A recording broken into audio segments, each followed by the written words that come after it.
It is now time for our weekly political segment, Texas Face Off. Joining us this morning is Tara Pohlymeyer, Communications Director for Progress Texas, and Matt Makoviak, who is the chairman of the Travis County Republican Party. Thank you both for being here today. Thank you. So we just heard from Kate Shaw, who was talking about the impeachment inquiry of President Donald Trump. The hearing set to start tomorrow. We'll also have hearings Friday. And the Texas Tribune and University of Texas teamed up to do some polling of Texans in October. And they came out and saw that a lot of people, a lot of Texans actually agree that these investigations of the president are necessary. 46% saying yes, 42% saying no, but you have, an equal amount of people who are unsure or have no opinion on this. Tara, we're going to start with you about whether or not what the president is accused of doing rises to the severity of an impeachment probe. What are your thoughts? Absolutely. When I think of this, it kind of takes me back to middle school history class when we talk about checks and balances and how this is really Congress's job to kind of check the president on this and make sure that he hasn't broken the law, that he hasn't done anything really unlawful. And so when we move forward through this inquiry and through this process, we'll see bits of information come out, and we were talking that this is a really historical moment for our times here. And so I think a lot of Texans will be watching, a lot of Texans will be following, getting updates on social media and from their television stations. But we know that Congress should investigate. A lot of Texans agree, and I think Texans deserve to know where folks like Chip Roy, Roger Williams, John Cornyn, and Ted Cruz stand on this. We don't need lawmakers that blindly follow Trump. We need lawmakers that are committed to this search for truth and justice, and that's what we're trying to do with this impeachment inquiry. Matt, some of the narrative that we're starting to hear from some Republicans in Congress is that, yes, what the president did was inappropriate, but it doesn't rise to the level of impeachment. Your thoughts on this? Yeah, so, I'd start by saying that it's one thing to say you're in favor of the inquiry on impeachment. It's another to say you're in favor of impeachment. And there's absolutely no evidence at this stage that a majority of the country or a majority of Texans support impeachment.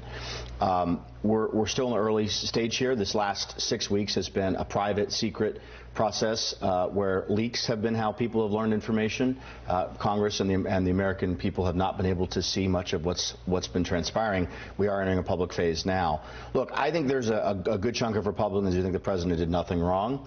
I think there's a smaller chunk of Republicans and perhaps independents who think that even mentioning the Bidens on one of the calls later in the call was inappropriate but not impeachable. And then I think there's hardcore Democrats that want to impeach the president. So ultimately, public opinion is going to determine this. Keep in mind, when an impeachment inquiry vote was held in the House against Bill Clinton, you had 30 Democrats join with every Republican to support that inquiry. In this case, you had 0 Republicans. So you asked where Roger Williams and Chip Roy. They were voting no on the inquiry. If you're voting no on the inquiry, you're going to vote no on impeachment. That was the easier political vote to cast. So we'll see where the story heads. I'm interested over the next few weeks to see what the facts are and what the facts are on both sides. Instead of Democrats leaking facts or testimony, you're now going to have these witnesses testifying under oath in public, being asked questions by Republicans and Democrats. At this stage, we know that Ukraine did not know the aid was being withheld. It's very hard to have a quid pro quo when there's only one party who knows what the deal is. And we know that ultimately this was, I think, a fairly minor aspect of the overall conversation the United States was having with Ukraine. There was a desire to root out corruption, but to do that focused on the 2016 election, looking backwards, not necessarily looking forward. So I don't think that this is going to really go anywhere. I do think House Democrats are going to ultimately impeach the president. I think they feel like they have to for their base.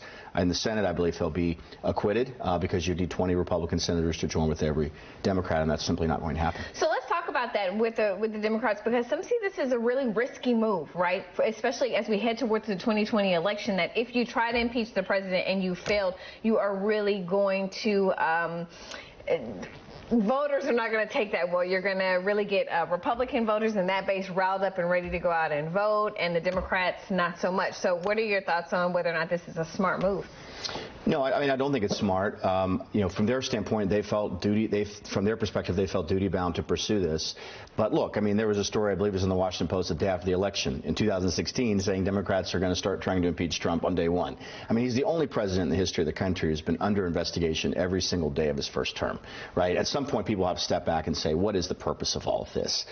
You know, the Russia collusion delusion went nowhere. There were no facts there. There was no conspiracy, according to Mueller. That was so overreported and overhyped. And I think people see that and they look at Ukraine now and they say, where's the beef? What are the actual facts? What did you do wrong? There's absolutely no allegation that a crime was committed, certainly not a high crime. So, look, I think the risk for Democrats is what they're not breaking through on is whatever else they've been doing in Congress legislatively. Those things are not getting attention. They're not getting traction. And so most voters are going to see that the 2 years of majority control in the House for Democrats has been all about investigating President Trump, first on Russia and then on Ukraine. That doesn't affect anyone's day-to-day life, make their life better. And I think that's a cost that could be there for them.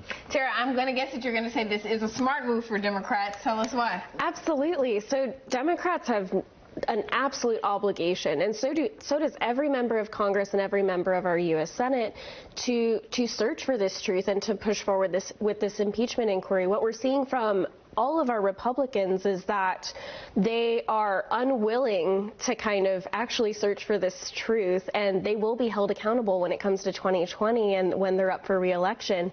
What we have seen from Trump's campaign to now is this pattern of corruption. And when we look forward to 2020, we know that progressives have been building power in Texas for generations, and that we are at a tipping point here in Texas, and that there is so much coming up in 2020, and there's a lot of work to do. But I think this impeachment inquiry is a very small part of that, and is really just Democrats going forward with their duty to uphold our U.S. Constitution. All right. Well, we thank you both for being here today. We are